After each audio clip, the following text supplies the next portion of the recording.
There you go. Thank you. You press this button right here. And then this one is whenever the one's starting.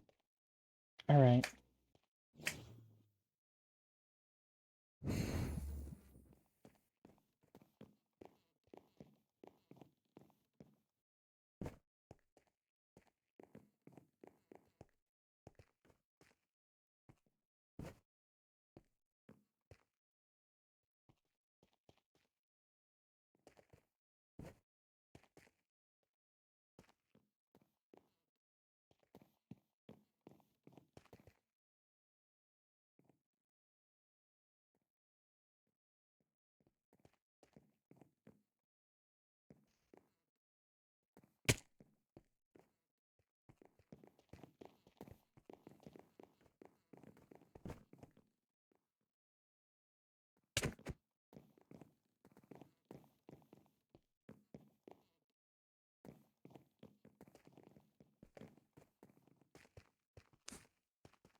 Hello there.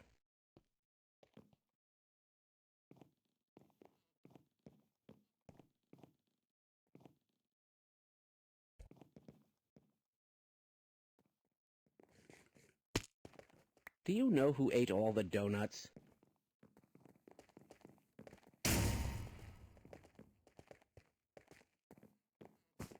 Someone is the Half-Life person. Yo, it's the Half-Life scientist. No! No! Well, no! Don't just stand there. Do something. Okay, stop. No! Can we get some yippies in the chat? No!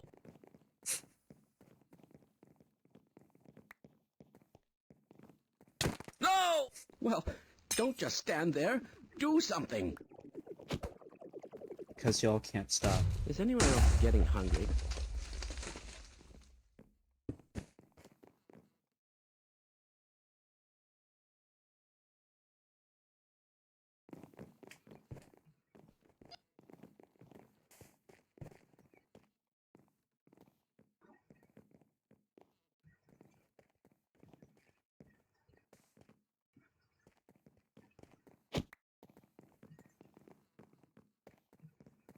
Oh, Yippee was disabled. Upstairs. No.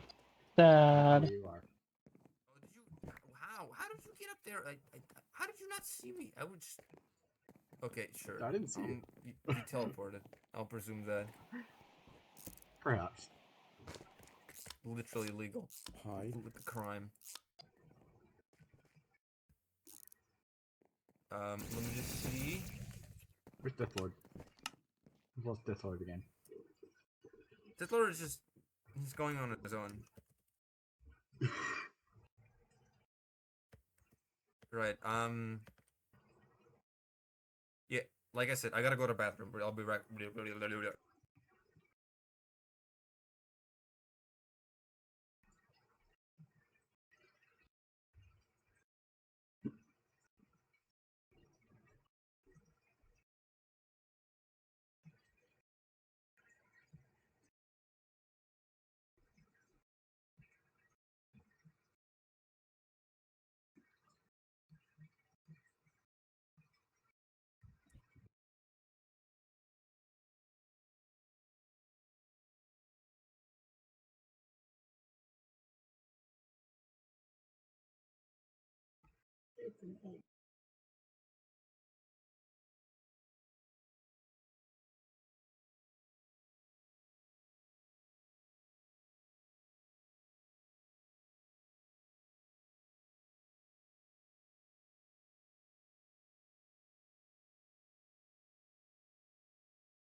Oh, uh, 5 minutes. Okay. Yeah, just wait for 5 minutes and then you can start.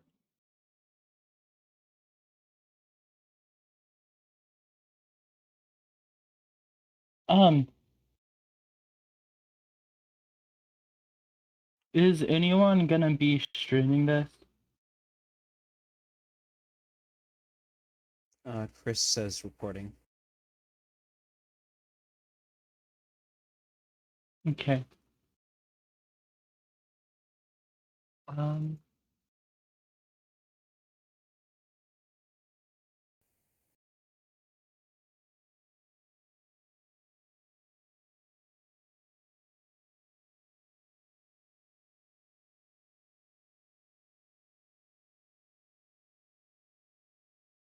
Why did no one answer for me? I'm gonna be streaming this. Einstein, I expected better of you. Simchaka.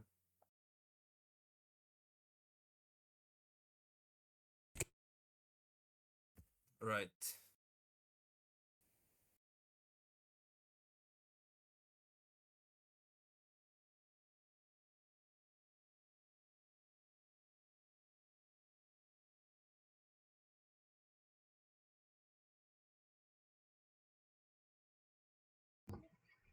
It's your face, Ender. I must see myself. Yes. How did you do it?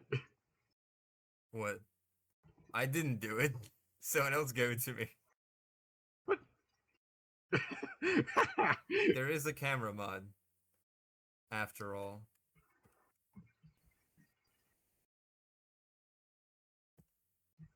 Back row seats because, you know, free cam exists. I have no idea when I'm muted or not. Smiley face. I can hear you. Oh no, now I know I'm not muted. I have a thing that shows. I clearly have I have no idea. Where is that Lord again? Are you going? Oh, you literally were. I literally just got on. Oh, I see now. On the I'm gonna just turn on my barriers.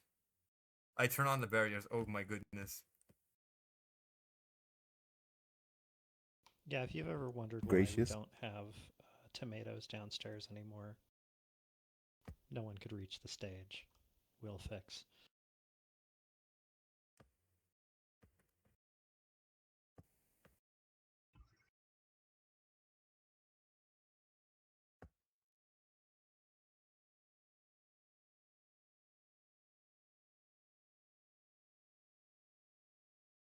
Not sure how to do that in it's in the voice chat settings. There's a input volume slider. microphone amplification. Yeah.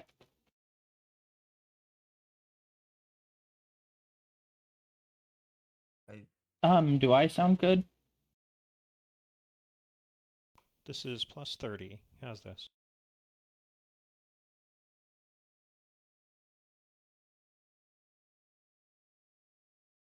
Yow. Hello? Hello? Oh dear God, I can see the names. How are you sitting in the same seat? What the heck? Hacker.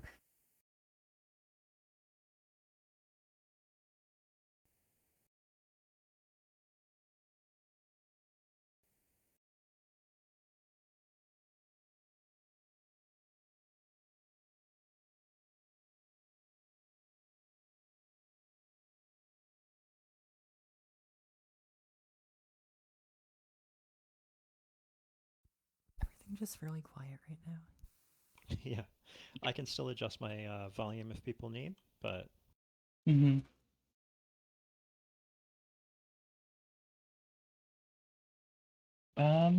Here, I'll press the starting button.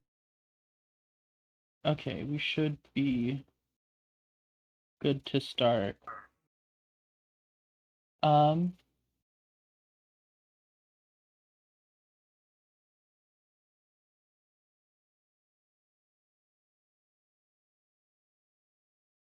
Hello everyone. Hopefully you've been enjoying your time at BlanketCon. This talk is titled Rewriting Codebases. You can see there.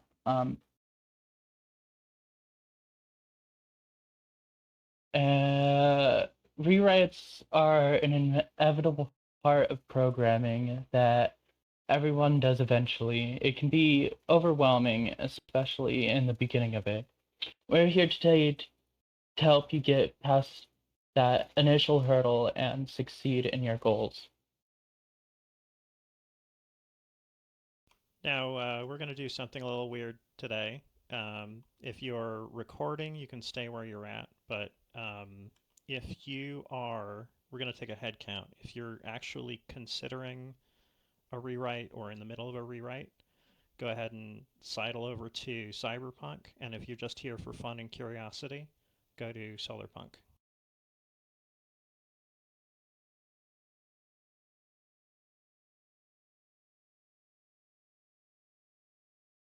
Cyberpunk is people who are doing rewrites. Solarpunk is people who are not.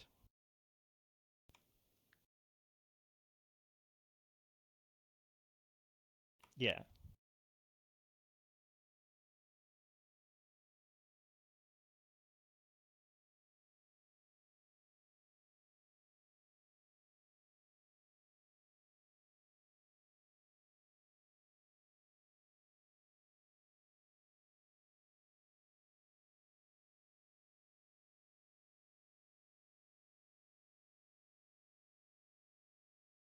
Well, that's not bad. I'm up at 60% now. Hopefully that helps. Yep. I would rather see what I'm seeing, which is most people are not doing rewrites. It means you're happy with your code. That's good. Yeah. Okay, moving right along. So, first things first, rewrites can be very disruptive and sometimes even counterproductive. If you can avoid a rewrite, don't do it.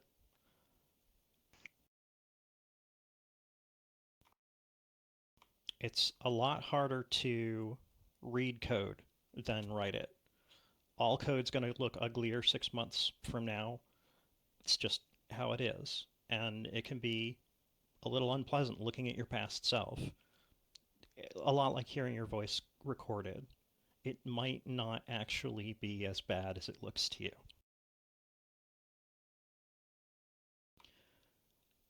To help kind of get a barometer of that, find an author you respect. Ask them if they'll do a code review. Often this can improve a code base dramatically in a short period of time. This takes a little courage, but a lot of the more experienced coders are going to feel honored by the request.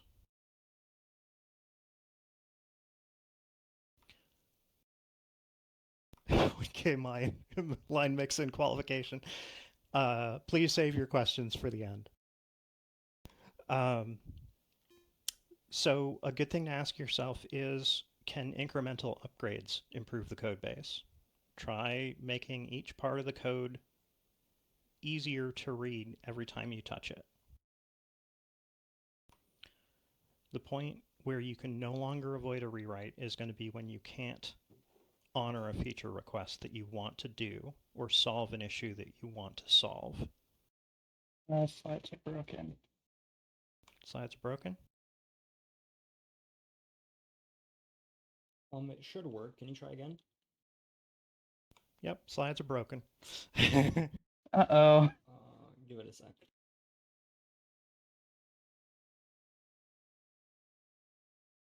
Oh, oh, that's some slides. Oh,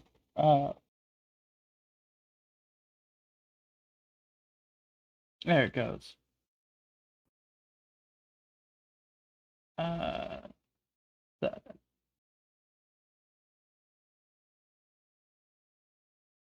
Okay, we should be good.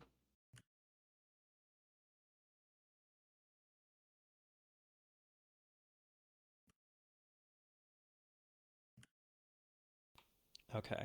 You want to talk about first steps? Yeah.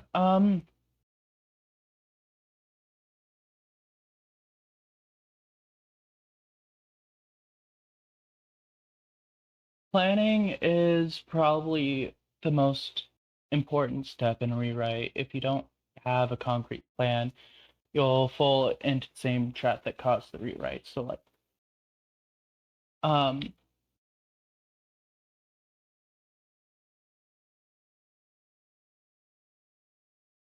to start the rewrite, you need to have a good outline. You should clearly list out everything you need so you can easily reference it.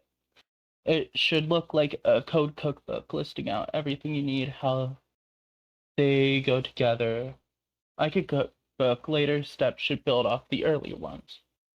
You should only list things you need. Envision what you see success as. Break it down into separate, small tasks, steps that need to be taken to be completed. Tools like Trello can help with organization as you can better lay out your goals.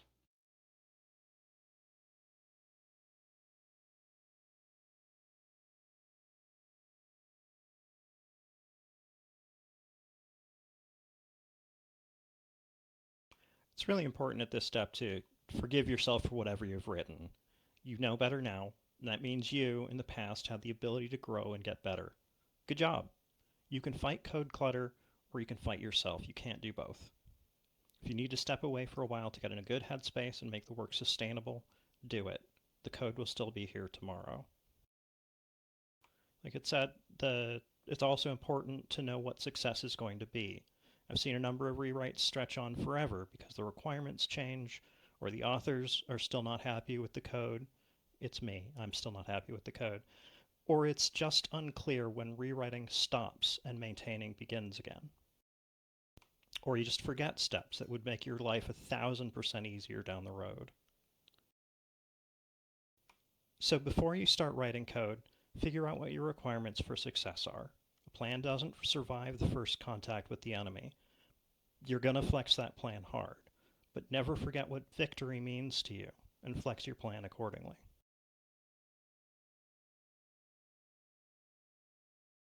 Um,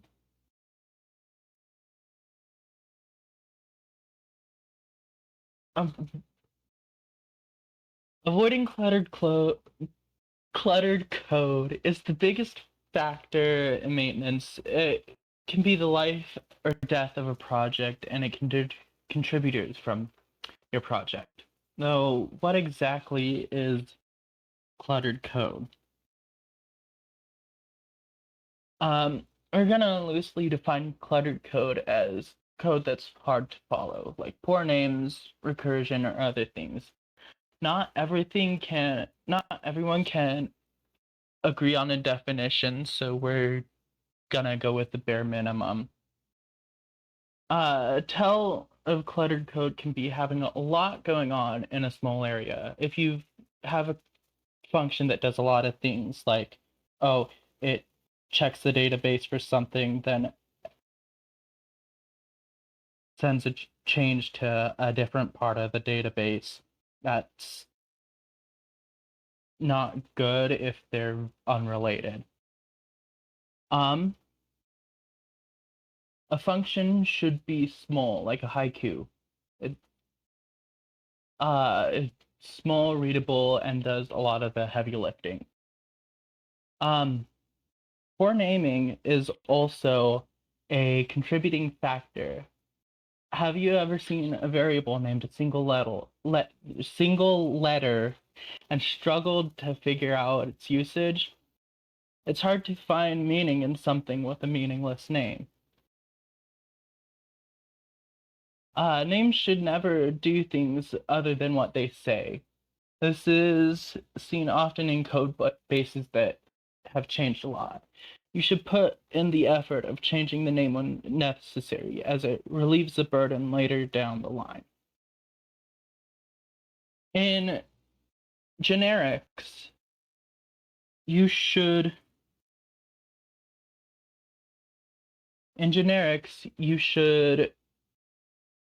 name your arguments like you'd name types, because that's how they're used. You wouldn't make a type a single letter, so why generics? On the topic of types, prefixing type names doesn't give any more information than what the name would be otherwise. You shouldn't type your names. Context should give that away. Recursion should be avoided as much as possible. It gets very difficult to understand, and it can also cause your stack to overflow. Oftentimes, you can rewrite recursive functions in a non-recursive way, generally making it more readable.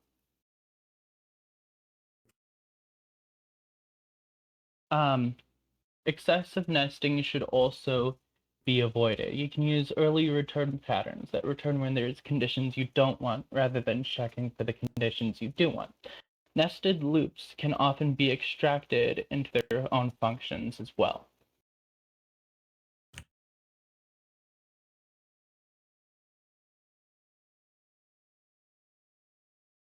Interesting. I have a desync between the slides and the monitors.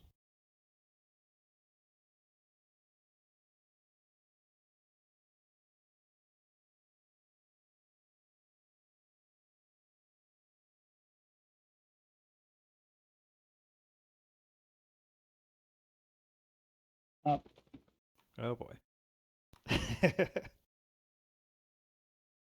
We are Here we are. there. Okay. Okay. Is that right? Yep. No, that's perfect. Okay. So some things just can't be fixed in place. IDE refactors have tools for a lot of problems. Rename a class, IDE refactor. Rename generic type parameters, IDE refactor. Extract part of a method into its own new method, IDE refactor.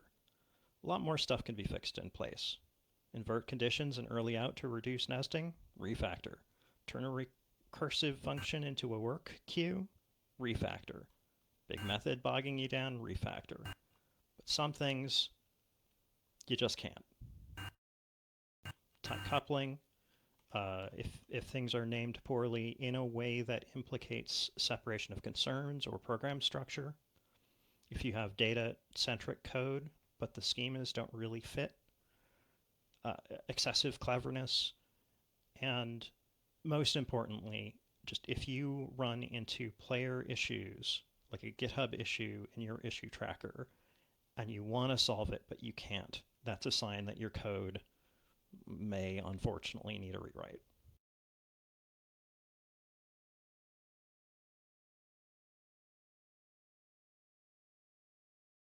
So we're going to talk about some bigger hammers to hit your code with.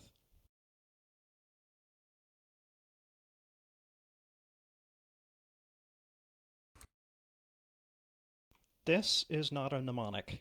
I have to look up the names every single time I use this acronym.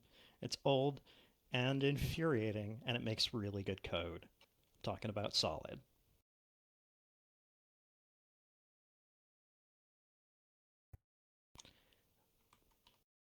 Single responsibility is also known as separation of concerns. A great example comes from a GitHub repo called Solid by Howard Diner. I'll put that in the links at the end. The example is bird classes. You could have a type hierarchy. You write a bird class and maybe an eagle and a sparrow subclass, and maybe bird has a fly method and a molt method, and all the birds can either use the basic version or expand on it, call super or override it completely and do something else. So far, so good. We've got good bird stuff happening. But then we have penguins.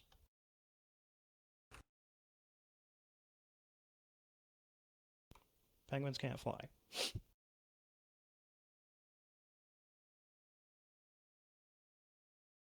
So we throw an unsupported operation exception. If you find yourself doing this, you've probably run afoul of the single responsibility principle. Another tell is when you go to modify a class and you need to also go modify other classes. There should only be one reason you modify a class, because something about its responsibility has changed.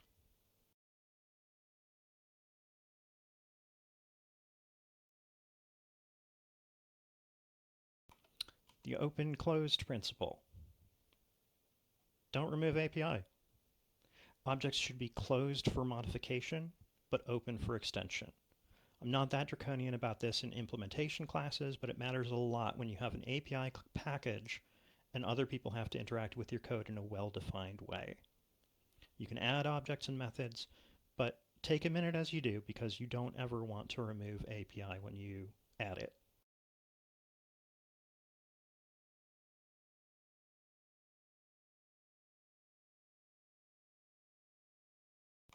Liskov substitution. Anytime you accept an object in a method, you should accept a subclass. This is another tight coupling issue. The reason you might not accept a subclass is because you're reaching into implementation details of the class you're using. This is one of those fundamental object-oriented ideas. Your objects should encapsulate their details, and nobody should be able to reach in and twist internal knobs. The only thing on the surface of the cell is API.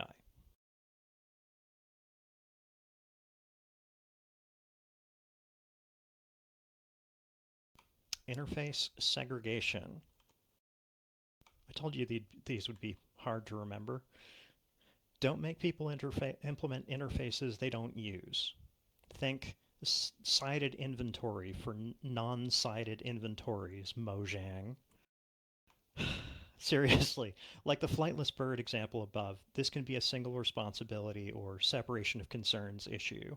Consider whether is-a relationships can be reformulated into has-a relationships, and compose your objects out of traits whenever possible.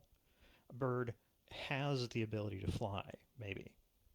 A bird has the ability to molt and grow new feathers. Maybe instead of having methods, it could provide capability objects that give access to just those specific traits instead.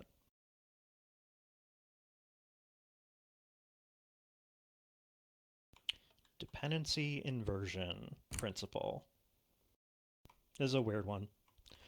Basically, you draw a line between your high-level, quote, business logic and the implementations of everything, like think bucket and craft bucket.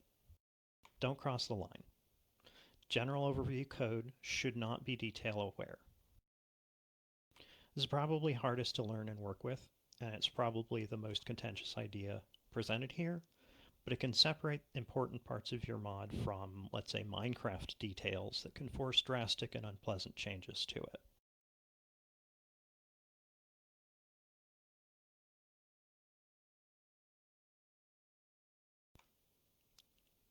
Don't go too solid.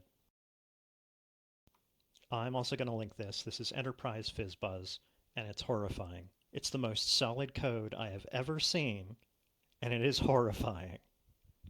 There's definitely such a thing as too far on every single one of these points.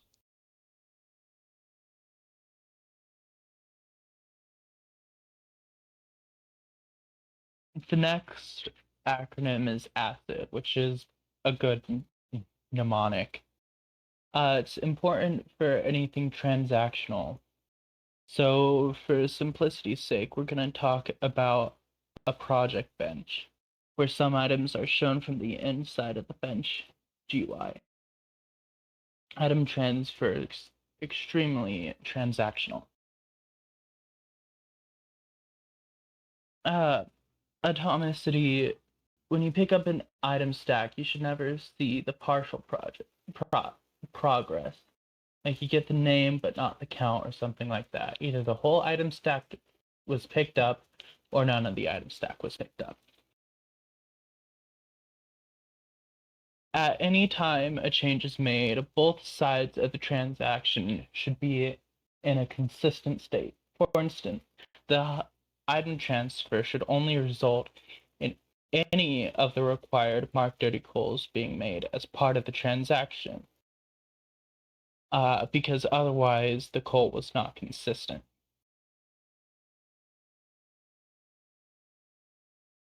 I don't know how many of you play the forest, but if you get one person to put a log into a log holder and pick it up repeatedly, a second person comes in and tries to grab the log the instant it gets put down. You can dupe logs. This is an isolation failure. Every person picking up and putting down the logs should be handled in some order. The order doesn't matter as long as exactly one person gets a log, no matter how many people are clicking on it. And the last one, durability. Full 100% durability is a giant myth, but if you crash the server while picking up an item, then when you start the game up again, that either should be in your hand or in the inventory. Neither means you destroyed an item, which isn't good, and both means you duped an item, which also isn't good. Setting an item stack reference is effectively atomic on most systems, so you can just get reasonable durability at a very low cost just by making sure to copy and modify the copy. And that about wraps it up.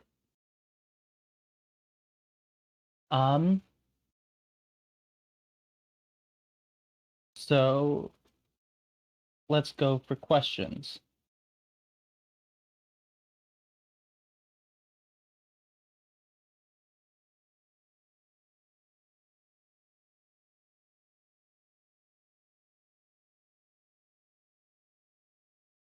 What are you talking about? Mongo is great for certain kinds of data.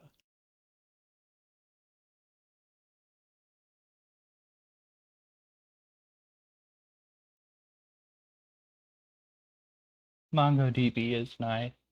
I use it for my Discord bot.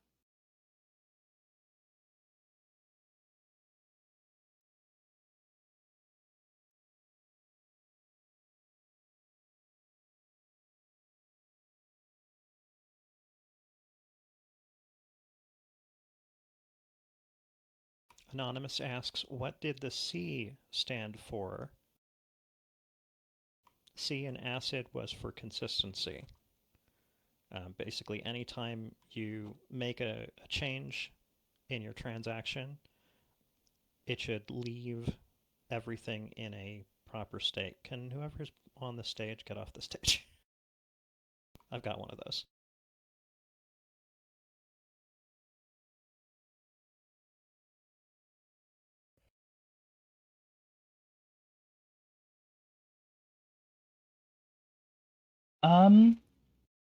Merchant Pug asks, when is it ideal to do a partial rewrite? And when is it ideal to do a ground up rewrite? A partial rewrite is done when you have, say, a particularly nasty class that has been sticking around for a while and causing problems. A full rewrite is should be done if you're changing languages or your entire code base is riddled with problems that you don't even know how to begin to solve. Yeah, in a similar vein, if you can do a partial rewrite, do it. It's generally preferable. It's easier than it seems to do a partial or an incremental rewrite, and it's harder than it sounds and takes longer than it sounds like it's going to. to do a complete ground up. I think you can take this one.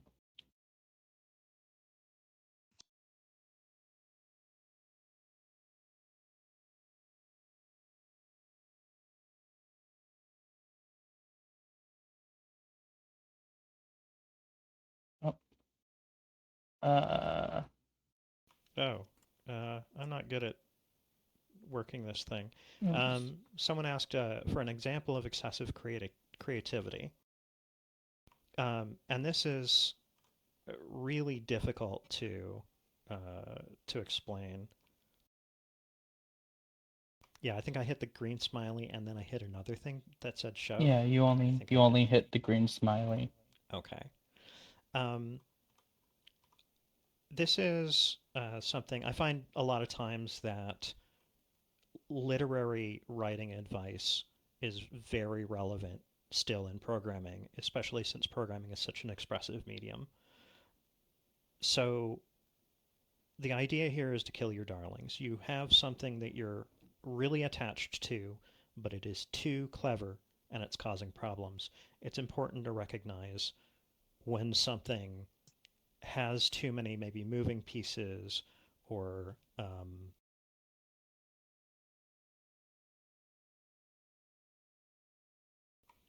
just doesn't work as well as it does on paper. Maybe it was a great idea, and maybe it just needs more time to cook.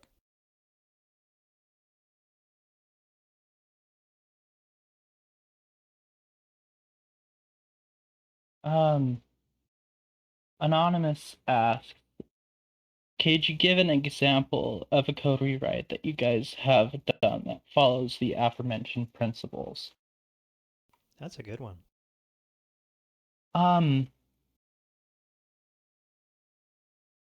The one of the mods I have here, Wandering Wizardry, it's kind of a rewrite of the mod that I showed off last year, Refined Magic. I decided to go completely from scratch because I messed up a lot of things, and initially I set a list of everything I wanted in the mod, and I've been working on that for about 6 months, which is about what I expected, and it's going along very well. For me, I had a kind of aha moment at Singularity when I brought Engination in, and it was immediately disqualified for good reason. It did two things. And I thought, why? It doesn't have to. And so making new Engination and making conventional cubes was effectively a full rewrite of each. And I wound up with, instead of one mod that was really hard to maintain, two mods that were actually quite easy.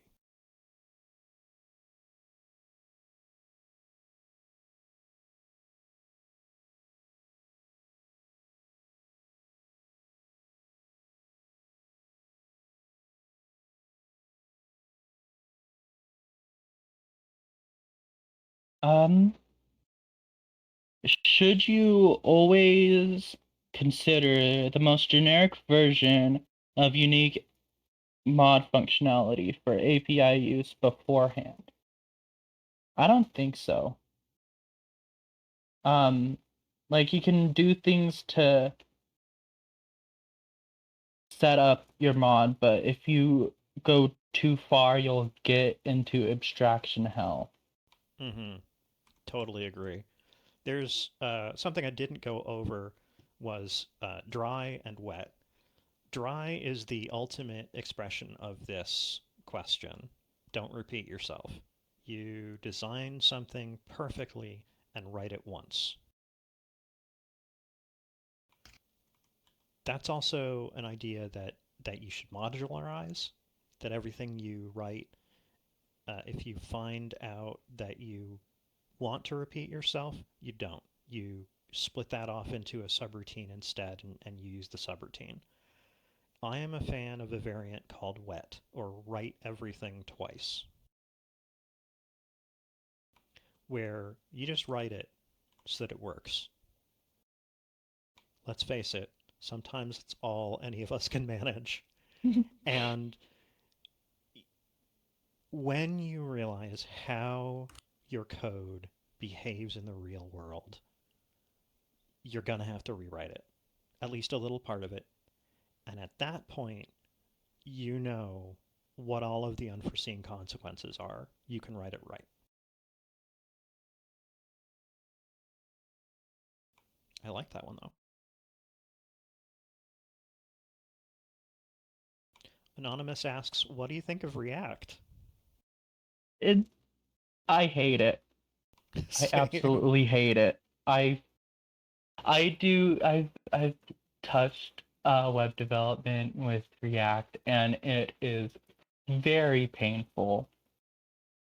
I have to say, it gets a lot done. Yeah. I don't think anybody likes React, and yet it's everywhere, powering everything good. Yeah. Like Minecraft. Well, No one likes the code base, but we still make mods for it. that's true.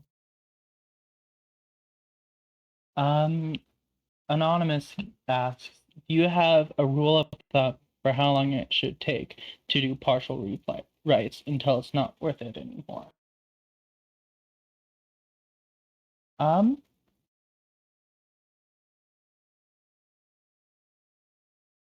That's a tricky one too.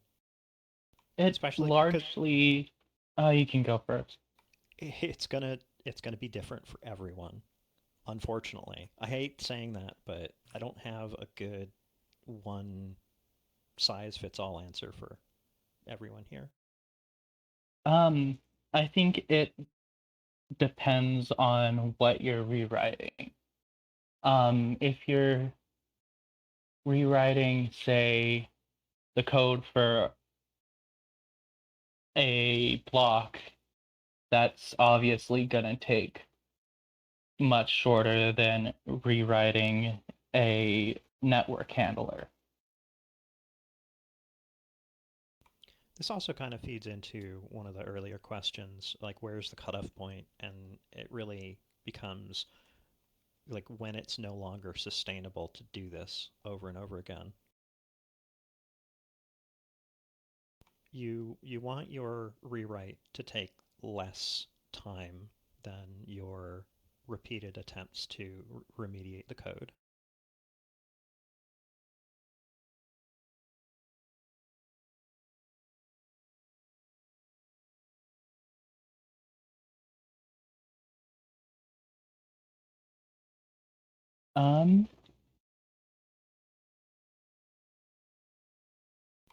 Anonymous asks, when are you going to put this software is made with love by a queer trans person in your mods?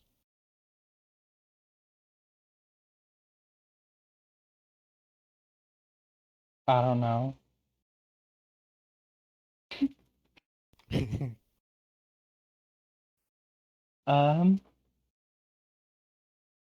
Minecraft rewrite win. That technically already exists. It's called Bedrock Edition. Yeah, honestly, some of my best mods were written out of spite, so one of the commenters was dead on.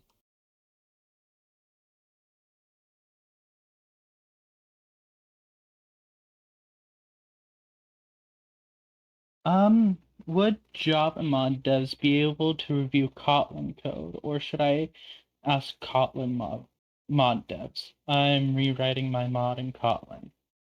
I think most Java developers have some level of familiarity with Kotlin, but you should really be asking people that know the domain. Yeah, as a Java developer, I do come into contact with Kotlin code. I support Kotlin users for library functions, and I am still very ill prepared to give advice on, let's say, Kotlinic properly written code.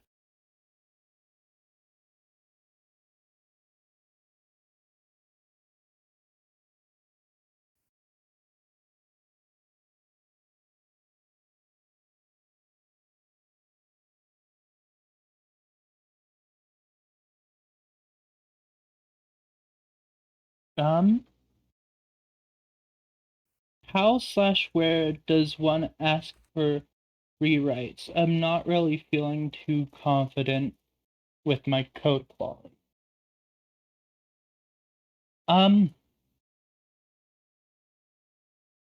I think one of the best ways to get better at writing code is writing a lot of it. So like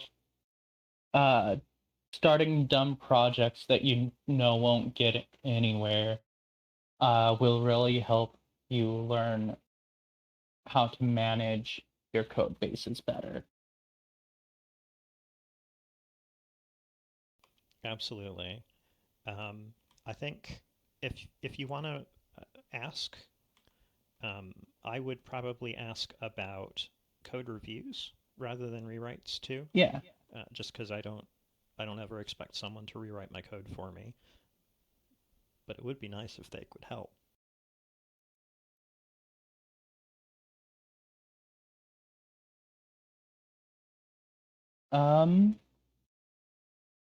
Is there a good trick to prevent issues from mods and the like, which relied on an API having issues following its rewrite, i.e., after a function of an API and something that relied on that function breaks?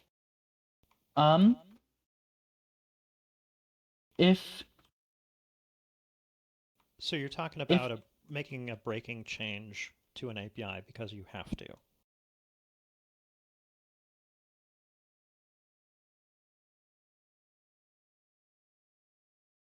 it largely depends on semantic versioning. If they only bump minor version and the semantic of a function changes, then that's an issue with the API developer. But if they bump a major version, then I think it's fair game.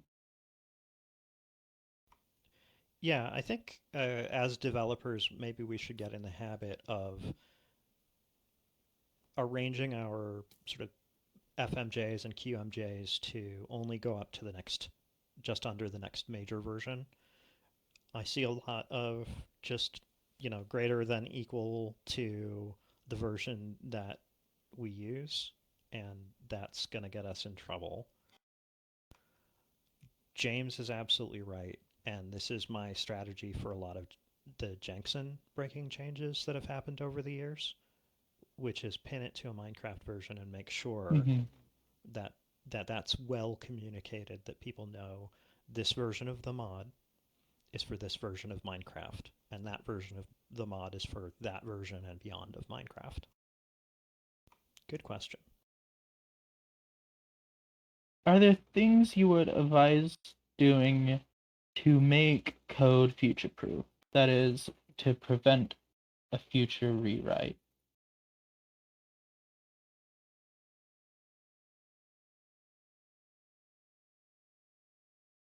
Unit tests. Unit tests are great. I would recommend pretty much all of the strategies that we talked about in our talk. I'm going to include some links at the end to help design and code flow and things like that. But yeah, well-written and especially clear code that's easy to read is going to be much less at risk of a rewrite.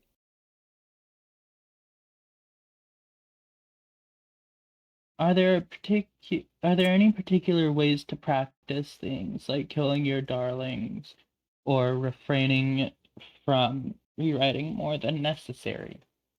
Write a lot of code. Yeah. The same thing with As- writing, with creative writing. Killing your darlings, the answer is just to be writing and writing and writing. And every single like individual piece of written word is now less valuable to you because you've written a lot of stuff and you can kind of step back and look at your work more impartially. And if you write a lot of code, you'll get better intuition on what needs to be rewritten and what doesn't need to be rewritten. Mm-hmm. Can you mention a rewrite that went badly? I can. Jankson 2.0. It is in development hell right now. I still love it, but it's going to take some work to bring it out of the shadows there and get it really production ready. As I mentioned earlier, Bedrock Edition. In a lot of ways, Bedrock's better than vanilla. It's a much better renderer. Yeah. Um, any advice for someone who has to rewrite someone else's ancient code base? Hmm. Um,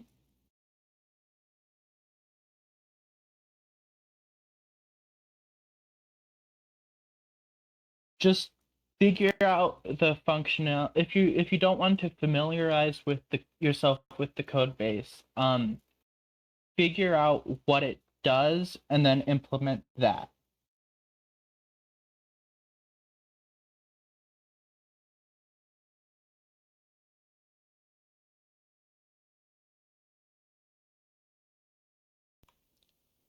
Yeah, I think this comes down to either really careful reading of the code, which can be extremely difficult, or just playing the mod, seeing what it does, and doing what it does. A lot of times you're going to approach a behavior very differently, especially in a very different version of Minecraft.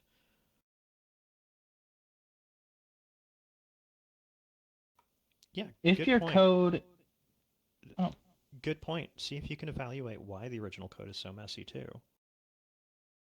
If your code is too bad or unreadable, is it better to go closed source? No. There are a lot of people that when they stumble upon bad code will attempt to help you fix it. So having it be open source allows for that kind of interaction. What we're not saying is that there's no reason to be closed source. There are valid reasons to be closed source, and I'm not knocking anybody for deciding to hide their source.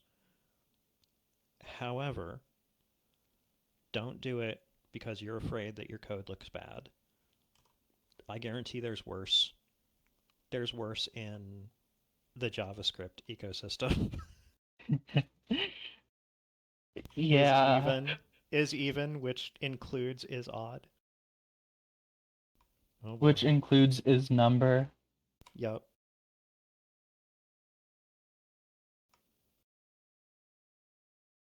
What to do if a performant function implementation would be hard to read?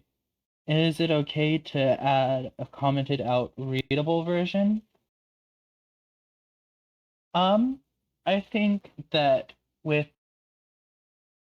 if you document how to use the function, that'll be a lot better than documenting how the function works. I think it's a great idea. I'm not sure if I'm completely sold on it. And I have to warn that sometimes it's just not worth it to have the high performance version of the code in your code base to begin with. Sometimes that can fall under premature optimization, which we do not want to do. If it runs fast Mhm. in the simple version, if it runs fast enough, go with the simple readable version, definitely. Mm-hmm.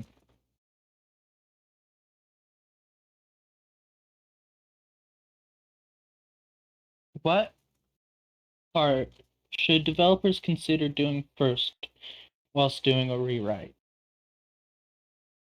Functionality.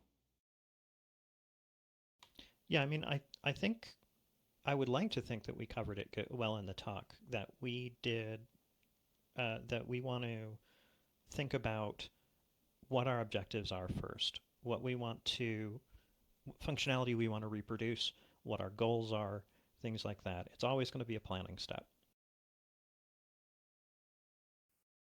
Um,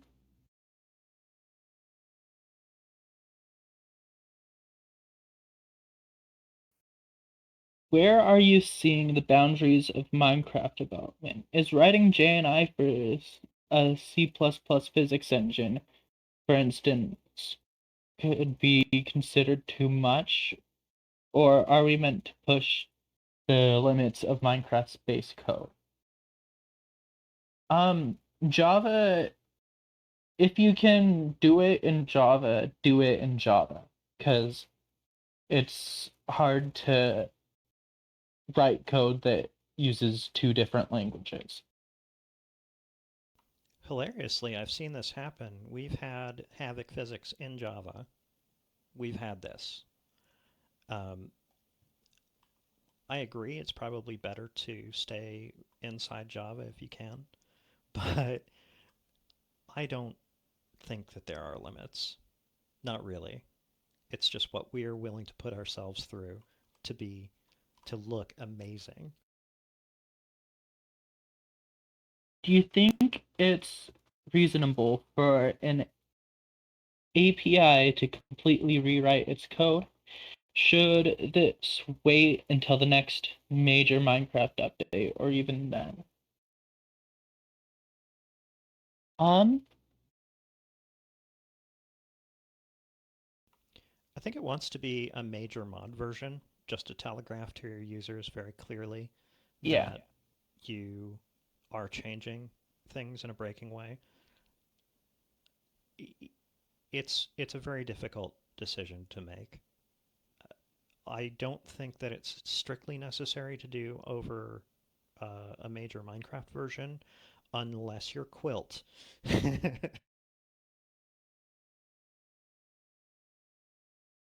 Um, I just what should I recently. do with Sorry. an arguably unmaintainable code base that I don't feel like rewriting, but also probably should? If you don't want to rewrite and want to put into the effort to maintaining it, that's your choice, ultimately. Well, that's a pickle. Uh, You don't have to do anything. You don't have to maintain it. People who tell you so are wrong. You're not obligated for shit with code The most important thing. unless it's your job. Yeah, yeah. The most important thing is to make your process sustainable because you can't maintain your code if you're not healthy anyway. So,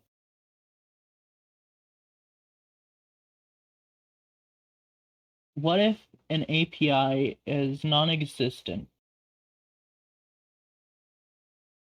Um, then you're free. You don't have to worry about breaking your yeah. API. If you don't have an API, it doesn't matter what you do. Um, my code, this person's code is in JavaScript, and it's really bad. And they're thinking of switching to Rust, so they can have cleaner code. Um, that's a fallacy. Switching languages won't inherently make your code better. You need to just get better at writing code in general. I would also suggest a possible alternative. It's a very short distance from JavaScript to TypeScript, and TypeScript can give you tools to clean up the existing JavaScript code a lot faster than maybe the Rust rewrite would. Although Rust, I'm not knocking the possibility of a Rust rewrite. That's an entirely possible strategy. You shouldn't switch languages because X language is cleaner than Y language, because that's a cause of how you write code. Are game tests actually helpful for Minecraft mods? Do they help to find bugs? If yes, what framework should you use for tests? Minecraft's built-in test framework is used in QSL, I think, and quoted Fabric API. I'm not sure about Fabric API probably, but they're good to make sure there aren't any changes in parts of the code base you think are unrelated, because that's what unit tests do. I would say game tests are most important for your integration tests. Your end-to-end do all of these parts work together? I would highly advise something like JUnit, preferably JUnit Jupyter, to sort of slice off individual pieces of your code and test them individually as well, especially when they break. This is going to kind of feed into the next question as well. Are unit tests worthwhile when the design might cause more issues than the code clarity? Yeah, a lot of Minecraft mods are hard to test in individual pieces. I would still recommend it if you can.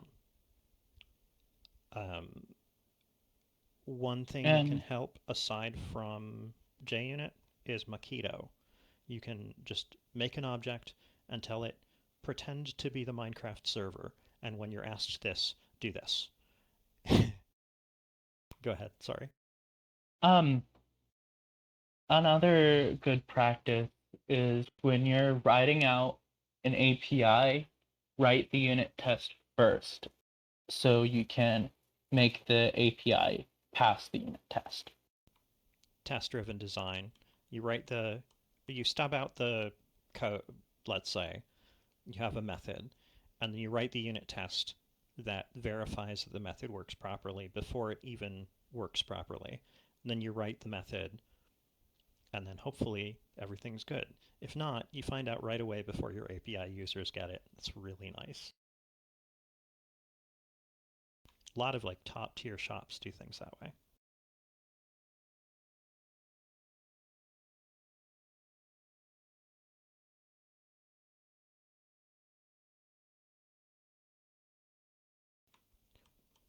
Merchant Pug asks why rewrite when you can cause problems instead. I'm rebellious, sunglasses. Good point.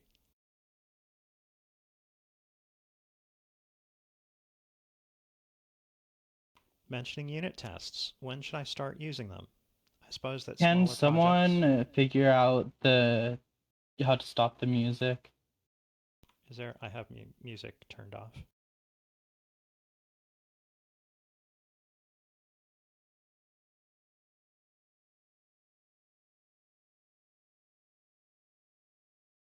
Oh, well, that would be a problem.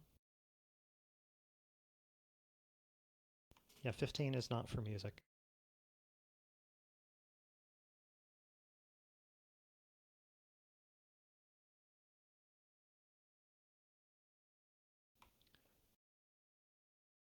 But, are we good?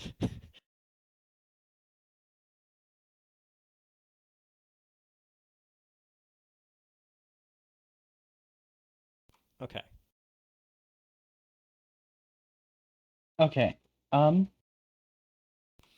So, mentioning unit tests, when should I start using them? I suppose that smaller projects don't need them for Anonymous.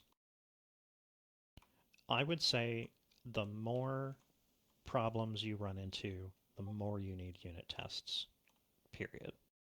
Yeah. Another good thing is if you start getting bug reports that you know the cause of the issue, you can write the unit test to test that bug. So if you ever get a regression, that test will catch it. Mm-hmm. A lot of Jansen bugs are closed permanently this way, where there was a behavior that I didn't anticipate.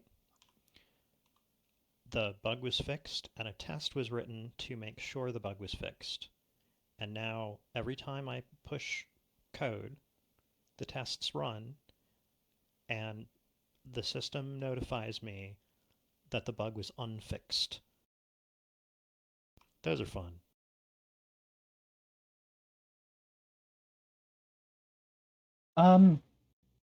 Anonymous says, people say if you write comments, your code is not expressive enough, but can help Java doc stuff with future rewrites, or does it have the same problems? Documentation and comments are different things. Java docs are great. Comments are sometimes unhelpful. I know that now my dad is an old database programmer, and the first thing that he does is he takes all of the lines with an asterisk in the place where a comment would start, and he zaps them. Um, People used to put the asterisks all the way around the comments, and they'd call that flower boxing. It is important to develop code literacy. Reading code is a really difficult thing. But at the same time, a Java doc tells you a lot that's not expressible in the code about a contract, for instance, Mm-hmm. what the code promises that it will do. It doesn't matter what it does sometimes. The promise is important. Like, this will never return null. You know that future versions will also not return null. Mm-hmm. Anonymous, if you're working on a big project that will take far too long to do alone, what is the best course of action? Pull it quits, find help. If so, how do you find help for the project?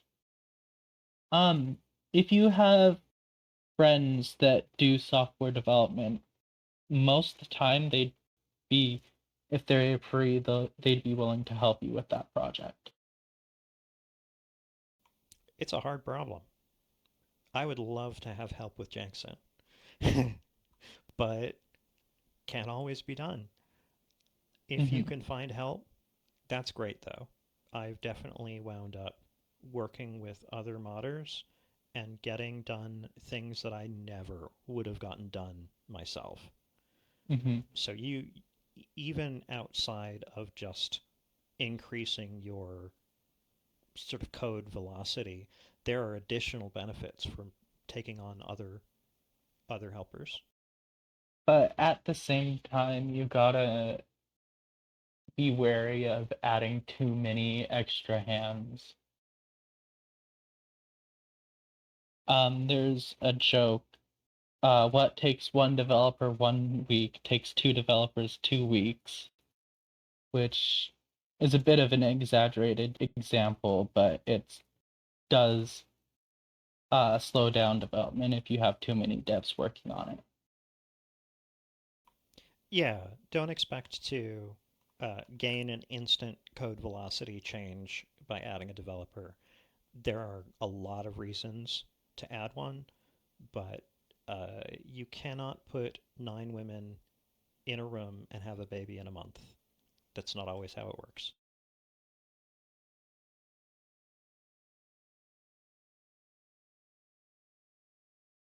I thought you couldn't use unit tests with Minecraft mode code since it doesn't start Minecraft. There's a game test framework that is hidden in the game code that Quilted Fabric API Fabric API and Quilt standard libraries both have stuff for that you can use. And then outside of the integration tests, I try very hard to stay out of Minecraft entirely.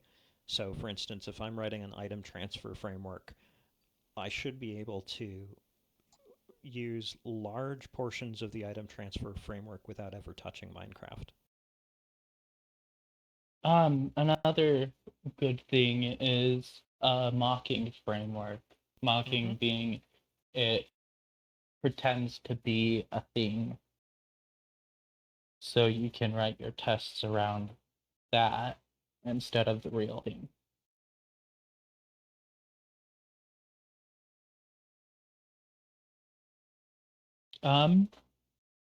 Anonymous asks, how to properly debug a Minecraft mod project. Should I really use a debugger when I can use system.out? That's a personal decision. System.out, my love. Some people swear by debuggers. Some people, like me, just print to standard out and use that. Either works fine. Whatever gets you to your problem faster, absolutely. Yeah. The biggest problem, and we've seen it here at BlanketCon, gotta remove those before the mod goes into production. Yeah, you just gotta remember to remove them. Do you have any examples of mods with unit tests in Quilt? I want to add unit tests to my mod, but couldn't figure it out. I think Aurora's decorations recently added some tests. Creates a good example, yeah.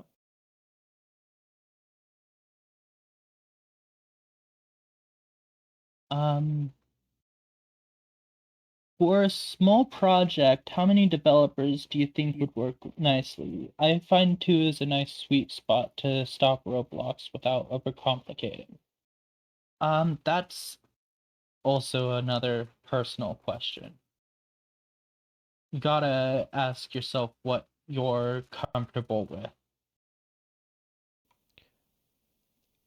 As a management problem, one person can oversee about 7 people max. Over that, it's not going to work. So anything under that, we're good. Any nice features in IntelliJ that you'd recommend to give a try?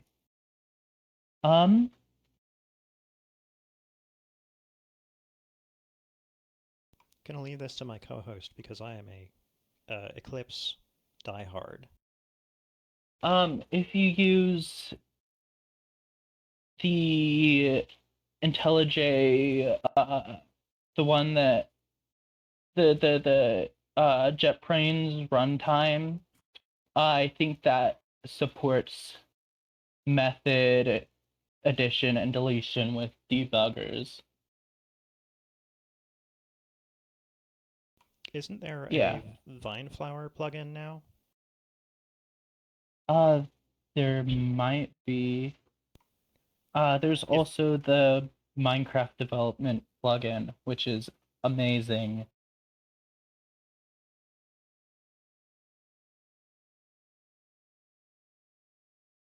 How would you prevent yourself from getting burnt out while coding?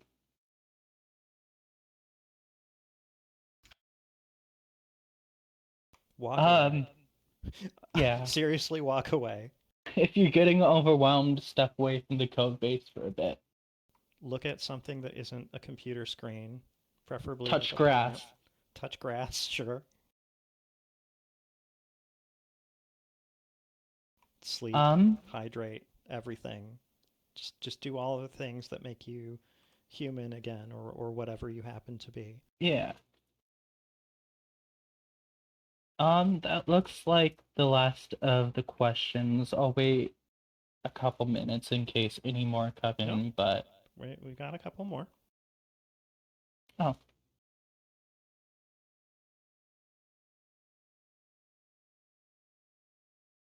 Okay. Aw. Just wanted to say that I appreciate your talk.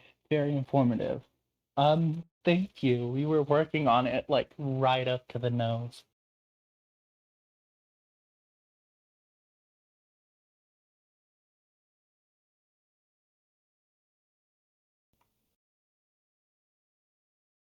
And with that, I think we are done.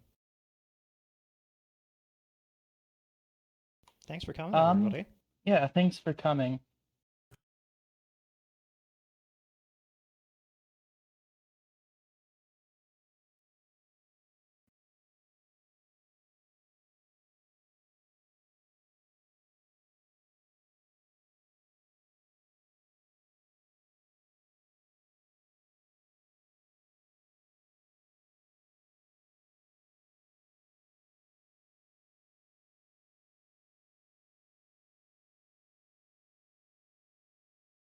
To unmute myself here and.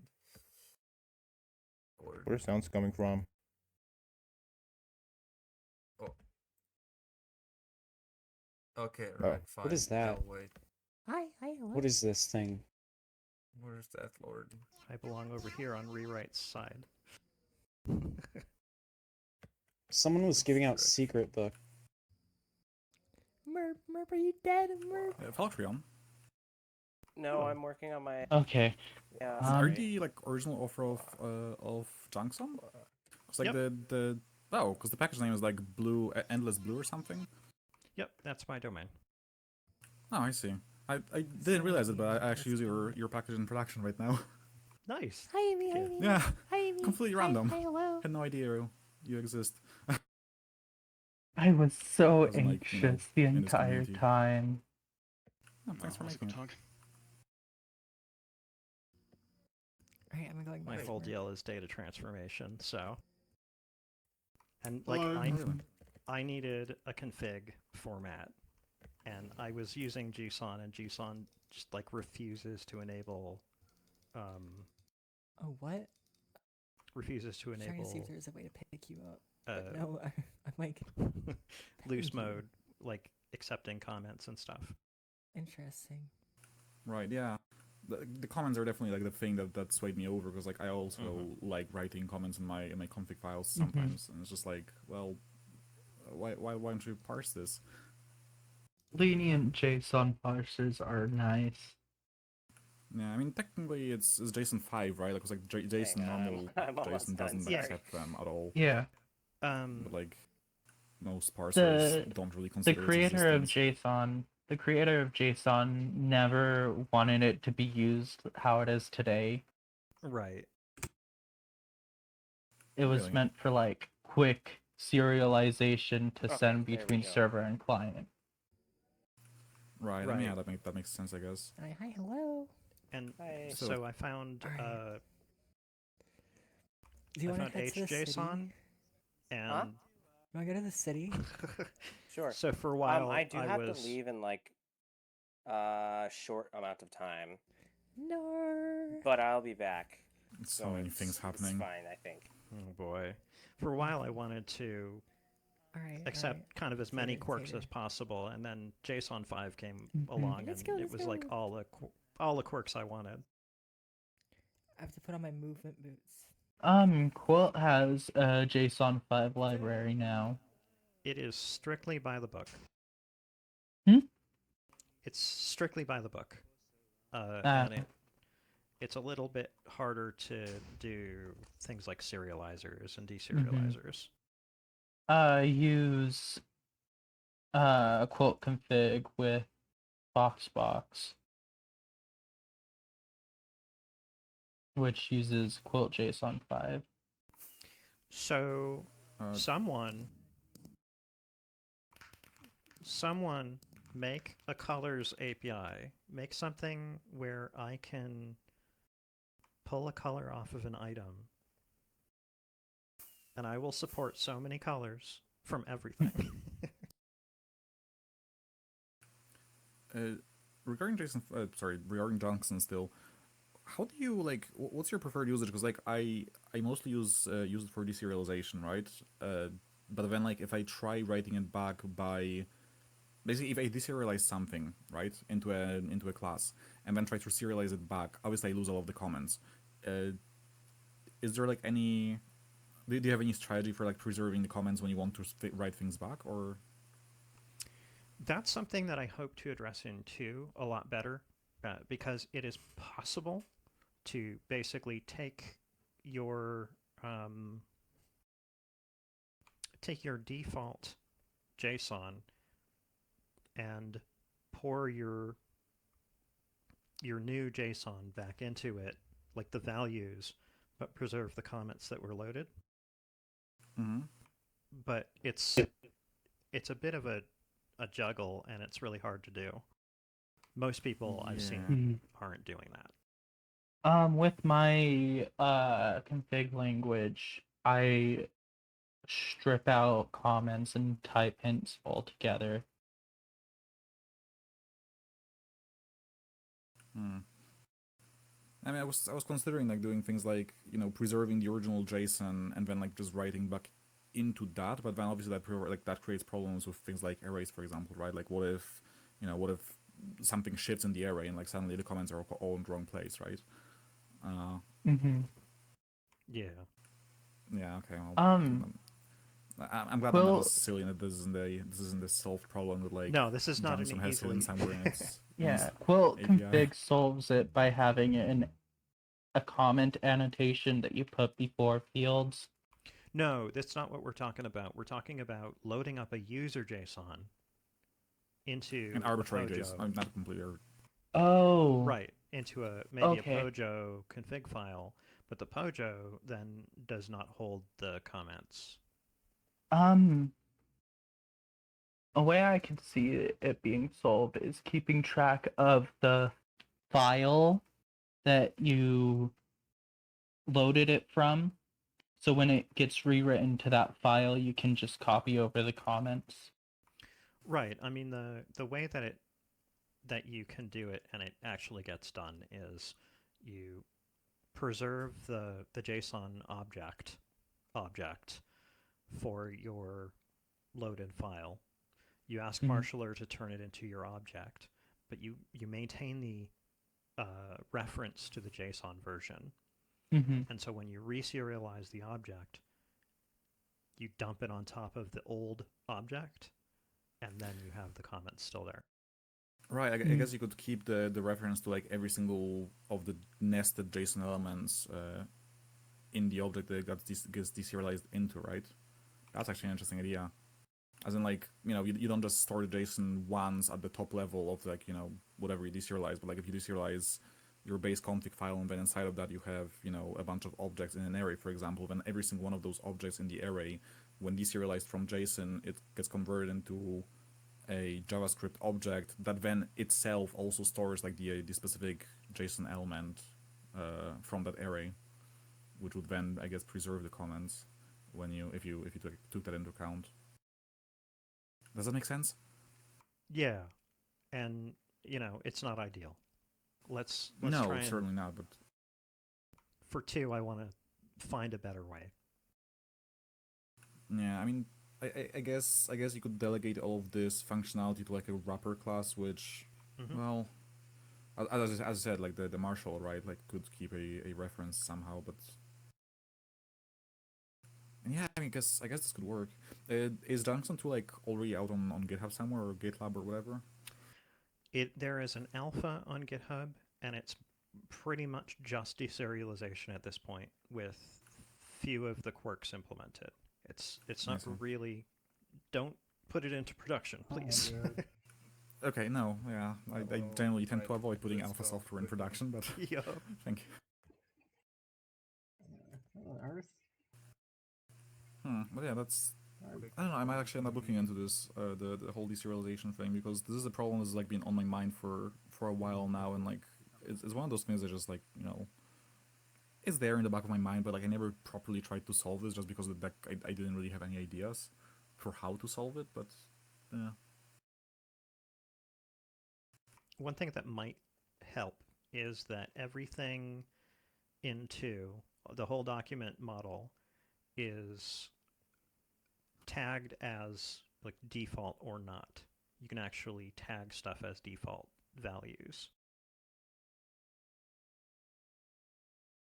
And that Yeah, but like in my case, I think it's more of a like I go into a config, like for example, one like specific use case I have in my mind right now is I had like basically the idea is you have a command which allows you to create like a whole bunch of copies of a schematic in a world, right? Like of a world that it's schematic in the world. And like basically what you have is just like the name of the schematic and like the transformation that it uses. But in practice, none of those get labeled in any way. So like obviously I could just like introduce a new, field in the JSON itself, but like that field doesn't really do anything beyond like being a vague description of what the thing is, and like realistically people aren't gonna use it. So like the actual way that like I ended up wrangling that data is I ended up like having a bunch of those stamps and then just commenting like the different sections in the thing. I don't know if this is like something that should be. I'm not wondering like. Well, okay, sorry. Let me finish the thought. Basically, I put a whole bunch of comments. Like here is a comment, and then like I have 5 or 10 stamps or whatever, like those worlded schematics. That serve some purpose or like exist in some section of the thing, and then I have another comment and like another X schematics. Am I just overcomplicating my life? Am I finding a problem like that really doesn't need solving that badly? No, this is something that a lot of people run into. It's not a weird use case. We just need a way to preserve comments better. It's possible, but it's terrible. Yeah. And I have to wonder if maybe for some cases it might be worth it to have, let's say, annotated string fields on the Pojo to hold the comments, just for simplicity's sake. Yeah, maybe. Are you able to add annotations after the class has been loaded? What do you mean? ASM works, but Yeah, but that's after that's before the thing is the class is loaded. Mm-hmm.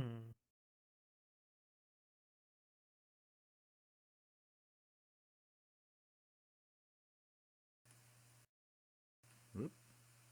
No.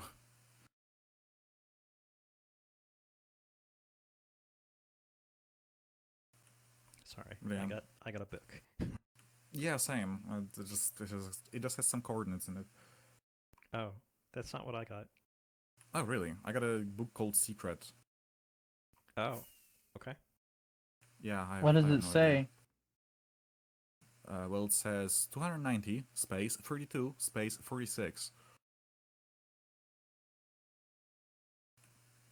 Someone in chat says it's all above chords. Okay. I assume that was in response to what I was saying. I don't know. Oh yeah, Travis is right here. Yeah, thank you. But yeah, don't be a stranger in the issues. If you have an idea, anything that could solve this, it's worth talking about. Solve what? Yeah, we'll see. I mean, oh sorry, we're talking about like preserving comments between deserializing and serializing the data back from Java So like into a file. Okay, yeah, I have no idea about that. Okay. That's okay. But yeah, I mean, like, right now I'm very much like, I don't know, work's been a thing. So that's kind of where most of my mental capacity is going right now. But yeah, but like if I figure something out, like I might end up mentioning something, especially now that we've talked about it. Mm-hmm. I might end up storing this someday, but like just probably not anytime soon. Deadlines and all. Yeah. Okay. Let's Anyway, see. thanks for the library and stuff. It's been a nice use. Glad to hear it. Yeah. Anyway, won't keep you any longer. See you around.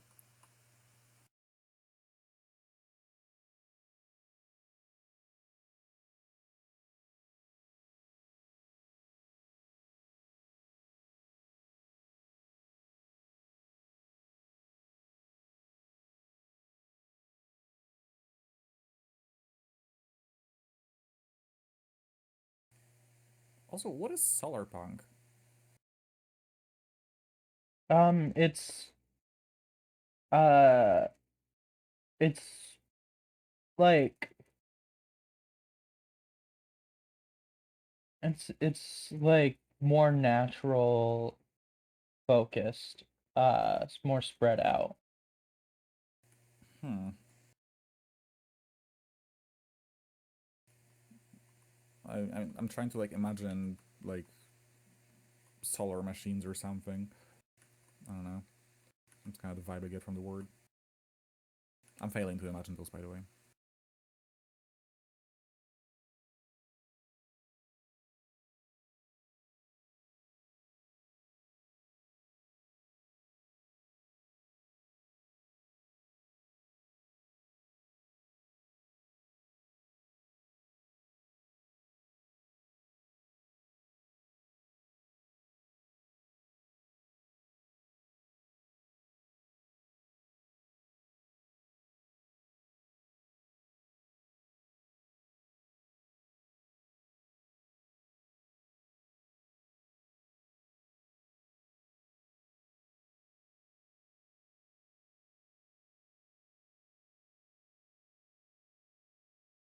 Oh god.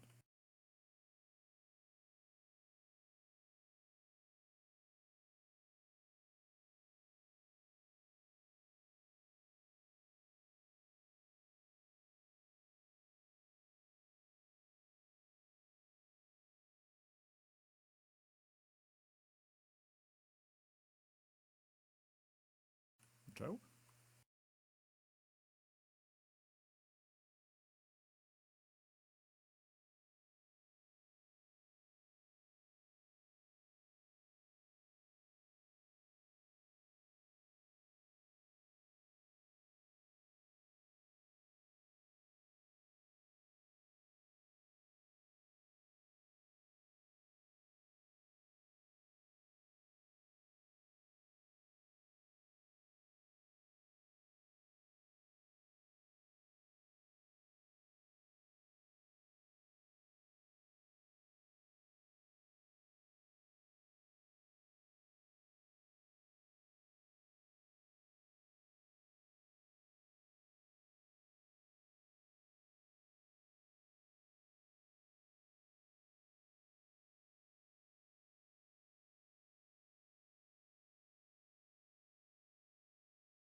Hello?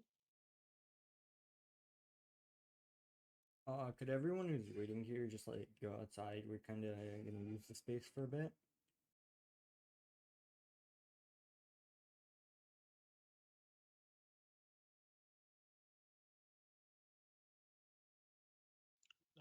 Do you have the book?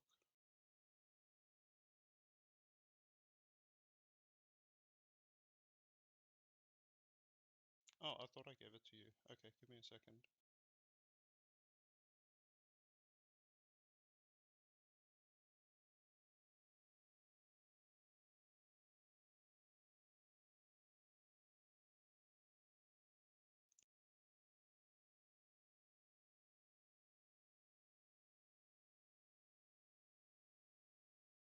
You can hear me, right? Play around with the system and stuff. Okay. You can practice here, do whatever you want, really. Yeah. And then you can Yeah. start in 34 minutes. Yeah. You can hear me though, correct? Just double checking. What? You're kind of quiet. Oh, okay. Well, that's what I wanted to check, if I needed to adjust my volume or anything. Yeah, you're like really quiet. You bump it up a bit. Okay.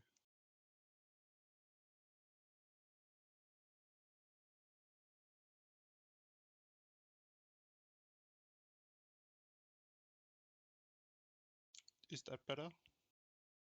A little better. You might want to still bump Um, it up in the okay. simple voice chat menu. Is that too loud? This is perfect. Okay, that's 300% amplification. Anyway, yeah. I'll Okay, be back cool. to check on you in Yeah. half an hour, and you can Okay, cool. start then.